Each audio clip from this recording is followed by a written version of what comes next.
Baik, Assalamualaikum warahmatullahi wabarakatuh. Kami dari kelompok 2 akan mempresentasikan hasil diskusi kami mengenai fair value accounting. Sebelumnya kami berterima kasih kepada Ibu Ami Fontanella selaku dosen pengampu di mata kuliah teori dan praktek akuntansi. Kami beranggotakan 3 orang. Yang pertama itu ada Yena, Repwita, yang kedua saya sendiri Dini Fitrianti, dan ada Adinia Velsi. Untuk materi pertama akan disampaikan oleh Yena Repwita. Kepada Yena dipersilahkan.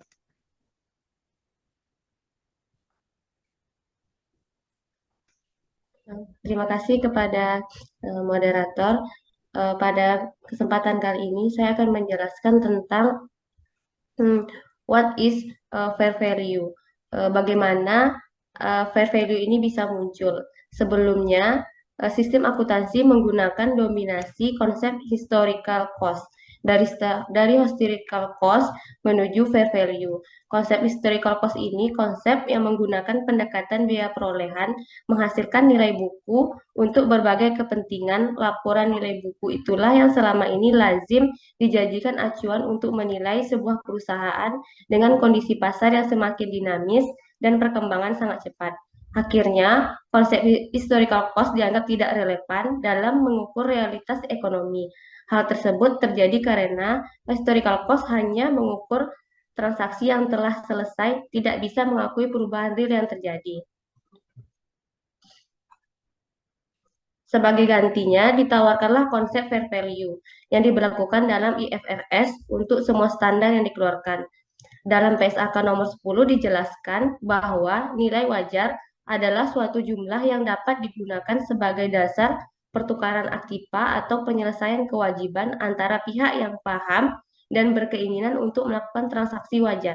Serta dalam PSAK nomor 68 menjelaskan bahwa pengukuran nilai wajar adalah harga yang akan diterima untuk menjual suatu aset atau harga yang akan dibayar untuk mengalihkan suatu liabilities dalam transaksi teratur antara pelaku pasar pada tanggal pengukuran.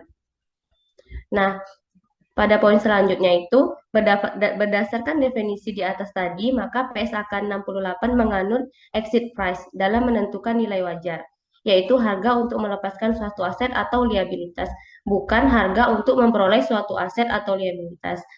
Aset atau liabilitas yang diukur pada nilai wajar dapat terdiri dari aset atau liabilitas yang berdiri sendiri, misalnya seperti instrumen keuangan atau aset non-keuangan, atau sekelompok aset, sekelompok liabilities, atau sekelompok aset dan liabilities. Misalnya, suatu unit menghasilkan atau bisnis. Pengukuran nilai wajar mengasumsikan bahwa transaksi penjualan aset atau pengalihan liabilities terjadi di pasar utama, yaitu principal market atau pasar yang paling menguntungkan, most adventure market. Pasar utama merupakan pasar dengan volume dan tingkat aktivitas terbesar untuk aset atau liabilitas. Sedangkan pasar yang paling menguntungkan adalah pasar yang memaksimalkan jumlah yang akan diterima untuk menjual aset atau minimalkan jumlah yang akan dibayarkan untuk mengalihkan liabilities setelah memperhitungkan biaya transaksi dan biaya transportasi. Oleh karena itu, dalam pengukuran nilai wajar, entitas harus memiliki akses ke pasar utama atau pasar yang paling menguntungkan pada tanggal pengukuran, meskipun entitas juga tidak perlu untuk dapat menjual aset atau mengalihkan liabilities. Selanjutnya, kita akan masuk kepada nilai wajar saat pengakuan awal. Nilai wajar saat pengakuan awal ini ada 4 hal yang menjadi perhatian ketika menentukan apakah nilai wajar pada saat pengakuan awal adalah sama dengan harga transaksi. Entitas memperhitungkan faktor yang spesifik atas transaksi dan aset atau liabilities tersebut.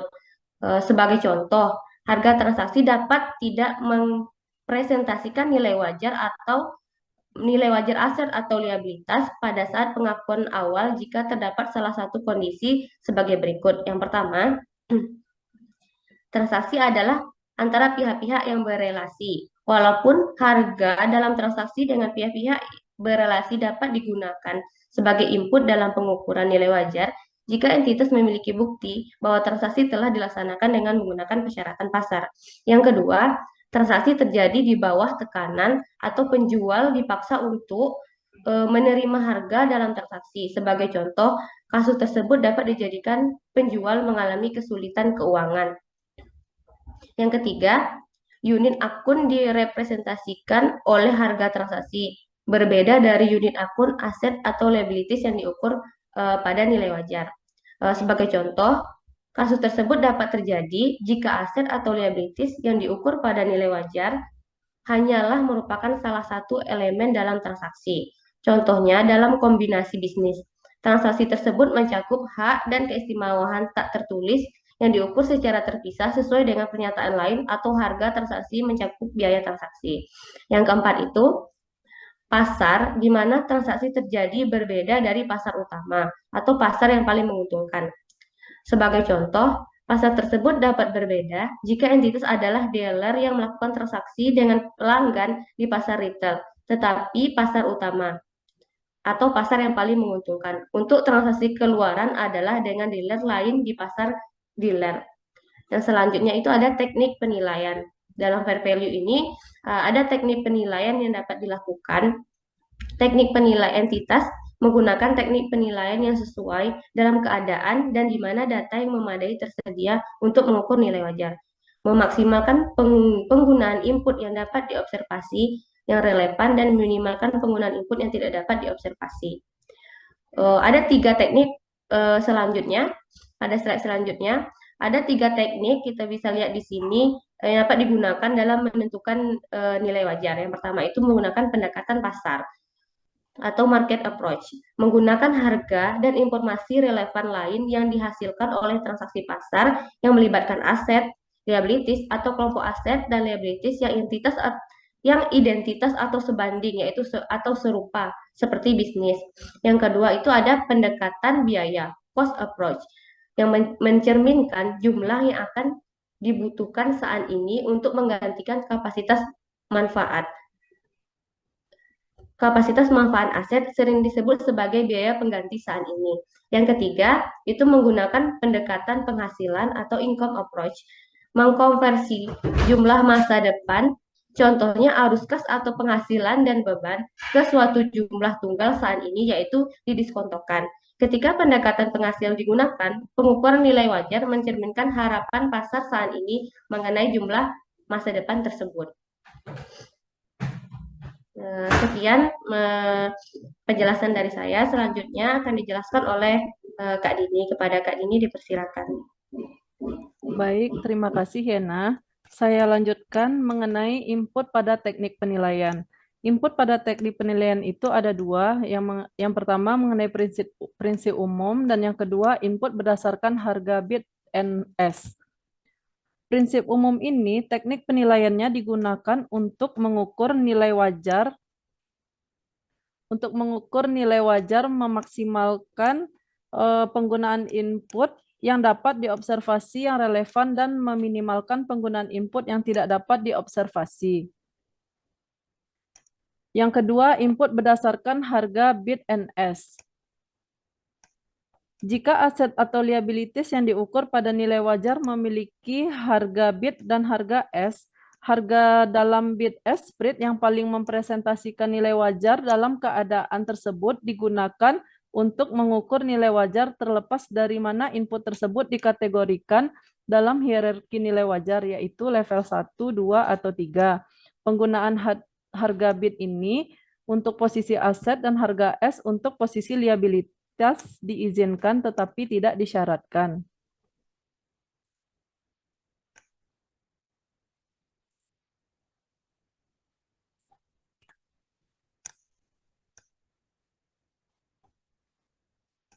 Kemudian hierarki nilai wajar. Hierarki nilai wajar ini mengkategorikan dalam 3 level input untuk teknik penilaian yang digunakan dalam pengukuran nilai wajar. Input level yang pertama ini harga kuotasian atau tanpa penyesuaian di pasar aktif untuk aset atau liabilitas yang identik yang dapat diakses entitas pada tanggal pengukuran. Penekanan pada level 1 ini adalah menentukan 2 hal. Yang pertama, pasar utama untuk aset atau liabilitas, atau jika tidak terdapat pasar utama, pasar yang paling menguntungkan untuk aset atau liabilitas tersebut. Dan yang kedua, apakah entitas dapat melakukan transaksi untuk aset atau liabilitas tersebut pada harga di pasar tersebut pada tanggal pengukuran. Kemudian input level 2. Input level 2 ini selain harga kuotasian yang termasuk dalam level 1 yang dapat diobservasi untuk aset atau liabilitas baik secara langsung atau secara tidak langsung. Input level 2 ini termasuk hal-hal sebagai berikut. Yang pertama, harga kuotasian untuk aset atau liabilitas yang serupa di pasar aktif. Yang kedua, harga kuotasian untuk aset atau liabilitas yang identik atau yang serupa di pasar yang tidak aktif. Yang ketiga, input selain dari harga kuotasian yang dapat diobservasi untuk aset atau liabilitas. Dan yang keempat, input yang diperkuat pasar. Kemudian input level 3. Input level 3 ini tidak dapat diobservasi untuk aset atau liabilitas. Input yang tidak dapat diobservasi digunakan untuk mengukur nilai wajar sejauh input yang dapat diobservasi yang relevan tidak tersedia, sehingga memungkinkan adanya situasi di mana terdapat sedikit jika ada aktivitas pasar untuk aset atau liabilitas pada tanggal pengukuran. Kemudian masuk ke pengungkapan. Entitas mengungkapkan informasi yang membantu pengguna laporan keuangannya untuk menilai dua hal. Yang pertama, untuk aset dan liabilitas yang diukur pada nilai wajar secara berulang atau tidak berulang dalam laporan posisi keuangan setelah pengakuan awal. Teknik penilaian dan input yang digunakan untuk mengembangkan pengukuran tersebut. Kemudian yang kedua, untuk pengukuran nilai wajar yang berulang yang menggunakan input yang tidak dapat diobservasi yang signifikan. Dampak dari pengukuran terhadap laba rugi atau penghasilan komprehensif lain untuk periode tersebut. Kemudian entitas menentukan kelas aset dan liabilitas yang sesuai atas dasar sebagai berikut. Yang pertama, sifat, karakteristik, dan resiko atau liabilitas. Yang kedua, level hierarki nilai wajar di mana pengukuran nilai wajar tersebut dikategorikan. Pro dan kontra tentang fair value. Fair value ditetapkan oleh IASB sebagai dasar dalam mengukur nilai aset dengan diperkenalkannya IFRS di berbagai belahan dunia. Demikian pula dengan GAAP yang mewakili standar akuntansi keuangan Amerika sejak tahun 2006 telah memberlakukan SFAS 157 tentang fair value measurement. Untuk itu, baik IASB maupun FASB melakukan pengkajian secara seksama terhadap konsep fair value ini. Penggunaan akuntansi mark to market akan berakibat perubahan yang terus-menerus pada laporan keuangan perusahaan ketika nilai aset mengalami kenaikan dan penurunan serta laba dan rugi yang tercatat. Jadi hal ini membuat semakin sulit untuk memastikan apakah laba dan rugi diakibatkan oleh keputusan bisnis yang dibuat manajemen atau oleh perubahan yang terjadi di pasar. Kemudian pihak yang menentang akuntansi yang berdasarkan nilai pasar menggunakan argumentasi bahwa market value accounting kurang dapat dipercaya dan menjadi halangan utama dalam penerapannya. Mereka menganggap bahwa subjektivitas dari estimasi nilai wajar pada aset dan liabilitas tanpa pasar yang liquid membuat laporan keuangan menjadi kehilangan relevansinya. Meskipun banyak pihak yang menganggap bahwa subjektivitas selalu menjadi bagian dari akuntansi, yakni dalam masalah pengukuran, penggabungan usaha, dan dalam metode pembelian. Angka-angka yang dilaporkan dengan sistem akuntansi nilai pasar mempunyai korelasi yang sangat kuat dengan harga saham dan memberikan gambaran bahwa harga atau nilai berdasarkan pasar lebih baik dan lebih terpercaya dari historical cost. Akan tetapi, meskipun mempunyai keunggulan tersebut, sistem market value berpotensi rentan terhadap manipulasi dan kesalahan estimasi. Sekian presentasi dari saya, dilanjutkan oleh Adinia Velsi. Kepada Adinia, dipersilahkan. Baik, terima kasih Kak Dini. Selanjutnya yaitu, benarkah fair value itu fair? Berdasarkan FASB konsep statement nomor 7 dapat ditarik suatu kesimpulan bahwa fair value adalah harga yang akan diterima dalam penjualan aset atau pembayaran untuk mentransfer kewajiban dalam transaksi yang tertata antara partisipan di pasar pada tanggal pengukuran. Terdapat 3 hierarki dalam mengestimasi fair value, yaitu dengan menggunakan nilai pasar, komparasi dengan harga pasar dari item yang dapat dibandingkan dengan item yang dinilai, dan dengan menggunakan estimasi. Gasson dan Sweetler menemukan bahwa terdapat pemahaman yang berbeda-beda mengenai fair value. Fair value yang didasarkan atas penilaian mark-to-market lebih bernilai dalam memiliki decision usefulness karena lebih tinggi dibandingkan dengan fair value yang didasarkan atas penilaian mark-to-model. Mereka juga menemukan bahwa fair value yang berdasarkan pada harga pasar memiliki decision usefulness yang tinggi untuk aset lancar dan non-operasional, dan untuk aset tidak lancar serta aset-aset yang digunakan untuk kegiatan operasional, tidak ada perbedaan yang signifikan dari sisi decision usefulness, baik yang menggunakan historical cost maupun menggunakan mark-based fair value. Pendekatan dalam perhitungan fair value dapat diklasifikasikan menjadi 3, yaitu pendekatan pasar, pendekatan pendapatan, dan pendapatan biaya. Masing-masing pendekatan ini jika ditelusuri lebih lanjut memiliki resiko untuk menimbulkan terjadinya fraud dalam laporan keuangan. Dan ini akan menjadi suatu diskusi yang sangat menarik mengenai penerapan fair value dan hubungannya dengan tindakan fraud dan resiko global. Pengukuran dengan menggunakan atribut fair value ini memerlukan perhatian yang serius dari penyusunan standar akuntansi, terutama dalam menciptakan konvergensi antara dua kerangka konseptual dan standar akuntansi yang saat ini banyak menjadi acuan, yaitu yang dikeluarkan oleh FASB dan IASB. Hal ini diperlukan untuk mengatasi kendala-kendala penerapan fair value agar menjadi lebih andal, dapat diaudit, dan dapat diverifikasi. Penerapan fair value tidak dapat dihindari dalam perkembangan akuntansi saat ini. Yang harus dilakukan adalah menyediakan instrumen agar konsep fair value dapat lebih diperkuat dan dapat diukur secara reliabel. Pernyataan yang jelas dalam kerangka konseptual juga diperlukan, terutama rekomendasi penggunaan fair value untuk item-item tertentu, seperti aset-aset atau kewajiban yang digunakan untuk meraih keuntungan jangka pendek.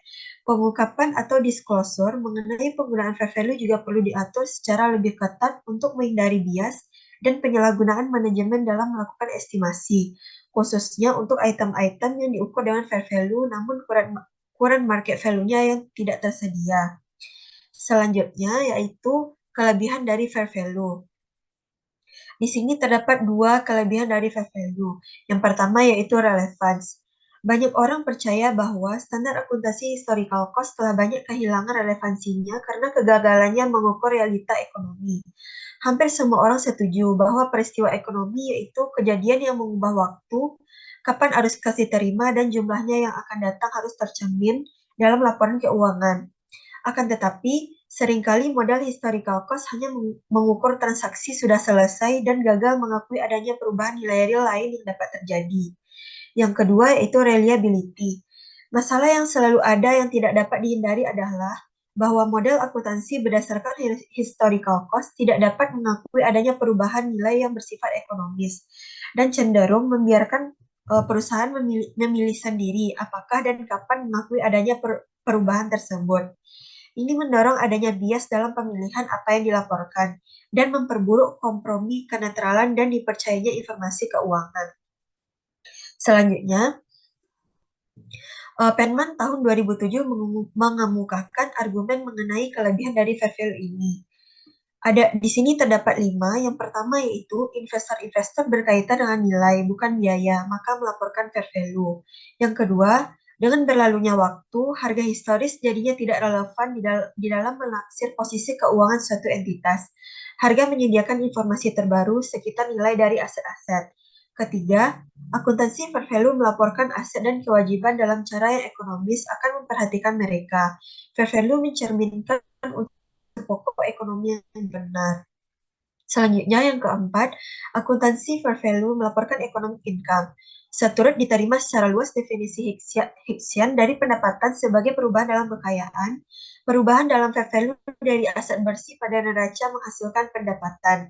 Akuntansi fair value adalah solusi kepada permasalahan akuntan dalam pengukuran pendapatan dan lebih disukai dibandingkan ratusan perusahaan yang mendasari pendapatan historical cost. Dan yang terakhir, fair value adalah pengukuran berbasis pasar yang tidak dipengaruhi oleh faktor-faktor khusus untuk entitas tertentu.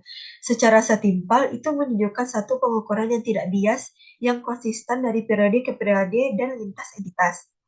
Selanjutnya yaitu kelemahan dari fair value. Meskipun fair value dimaksudkan untuk mengatasi kelemahan dari historical cost, namun masih terdapat kelemahan dari penerapan fair value. Menurut Comwedi tahun 2008, terdapat beberapa kritik terhadap fair value. Yang pertama, meskipun bermaksud baik, namun perkiraan manajemen dengan fair value bisa menjadi salah dan meluas pada prediksi dan estimasi yang salah. Yang kedua, oportunistik dan ketidakjujuran manajemen dapat menyebabkan aksi pemanfaatan dari proses penilaian dan estimasi yang rentan untuk dimanipulasi. Sedangkan, menurut Warsidi tahun 2010, terdapat beberapa keburukan dari fair value. Antara lain, fair value berusaha menyediakan informasi yang transparan dengan menilai aset pada tingkat harga yang dihasilkan jika segera dilikuidasi, sehingga sangat sensitif terhadap pasar.